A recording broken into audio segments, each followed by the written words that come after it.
여러분 안녕하세요. IT 동아의 차보경입니다. 최근 코로나19로 비대면 소비가 늘었습니다.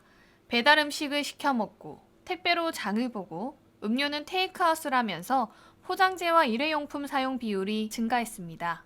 또다시 쓰레기 대란인데요. 그런데 이 상황이 의아하지 않나요? 우리는 매일같이 재활용을 실천하고 있는데도 재활용 문제가 대두된다는 사실 말입니다. 과연 그 이유는 무엇일까요? 국내에서 분리배출된 쓰레기는 수거, 선별, 처리 3단계를 거쳐 재활용되는데요. 우리나라의 재활용 수치는 2019년 기준 86%입니다. 이 수치는 분리수거 참여 비율이지 실제 재활용되는 비율이 아닙니다. 수거 후에도 선별 과정에서 재활용되지 못하고 버려지는 쓰레기가 매우 많습니다. 실질적인 재활용률은 약 40%도 안 됩니다. 이는 분리수거 참여 비율의 반에도 못 미치는 수준입니다. 원인은 무엇일까요? 바로 올바른 방법으로 배출하지 않아서입니다. 이번 영상을 통해 분리배출을 판단하는 핵심과 올바른 배출 방법을 알아보겠습니다. 먼저 편의점에서 산 음료를 다 마시고 나면 페트병 재질이니 페트 분리수거통에 그대로 넣는 경우가 많습니다. 하지만 재질에 맞게 분류했음에도 바르게 배출했다고 볼 수 없습니다. 플라스틱은 순도가 높아야 재활용 가능한데 페트병 외부에 붙어 있는 비닐로 된 상표, 라벨 등 다른 재질이 섞이게 되면 순도가 낮아져 재활용할 수 없기 때문입니다. 상표는 반드시 떼어내서 비닐류에 따로 분리한 후 배출해야 합니다. 이물질도 마찬가지입니다. 음식물이 묻어 있거나 담배꽁초와 같은 작은 일반 쓰레기 조각들을 넣은 채로 버린 플라스틱의 경우 마찬가지로 재활용할 수 없습니다. 따라서 깨끗하게 씻어서 분리배출해야 하는데요. 특히 최근 배달과 포장 음식이 증가하면서 플라스틱 사용량이 크게 늘어 용기 안을 신경 써서 완전히 비우고 물에 잘 헹궈 말린 후 배출해야만 재활용됩니다. 또한 투명한 무색 페트병의 경우 섬유나 부직포 등으로 고품질 재활용이 가능한데 현재 우리나라는 유색 페트병과 혼합해 배출하고 있어 투명 페트병만 따로 선별하기 어렵습니다. 이에 환경부는 고품질 재활용에 적합한 무색 페트병만 별도 분리배출 수거하는 시범 사업을 시행한다고 밝혔습니다.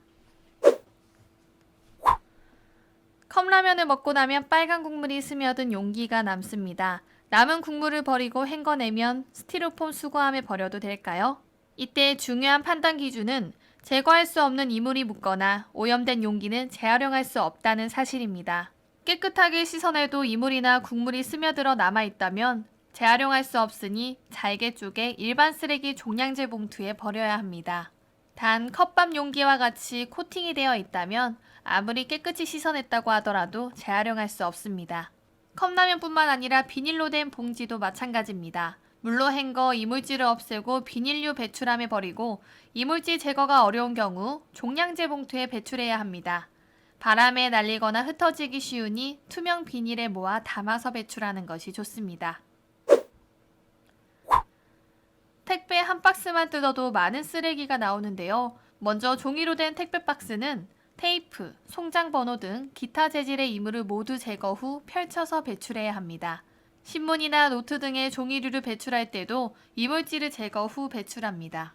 냉동식품의 경우 스티로폼 박스에 오는 경우가 많은데요. 이물질을 제거하고 흰 스티로폼 박스라면 분리배출 가능합니다.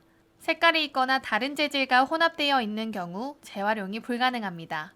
또 건축용 내외장재로 쓰이는 스티로폼이나 과일 포장재 또한 일반 쓰레기입니다. 참고로 같이 들어있던 아이스팩도 일반 쓰레기로 배출해야 합니다. 재활용품인 줄 알았는데 아닌 쓰레기도 많습니다. 다 쓴 볼펜, 가위 등 문구류는 얼핏 재활용이 가능하다고 생각할 수 있는데요. 다양한 재질이 혼합되어 있어 재활용이 불가능합니다.